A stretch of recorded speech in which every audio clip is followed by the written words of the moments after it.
Hey everybody, this is a quick video in case you have a KitchenAid brand dishwasher and it's giving you a 7-1 error code on the digital display, and if your dishwasher does not have a digital display, it will still show you this error code via the error blinking lights. So the 7-1 would be 7 blinks, a 2-second pause, and then 1 blink of the light, then a 5-second pause, and then that will repeat.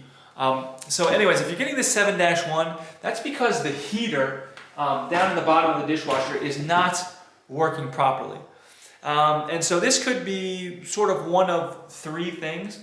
The least likely is the control board. It can always be the control board. If something's wrong, the control board is just not acting right. But it's more than likely something with your heating element. So it could be either the wiring to the heating element that needs to be replaced or fixed. You might even be able to, if you're comfortable getting in there and looking and see if there's any loose wires or damaged wires inside the dishwasher, going to the heating element, it might be that. And if it's not that, and then it's going to be the heating element itself that's going to just need to be replaced.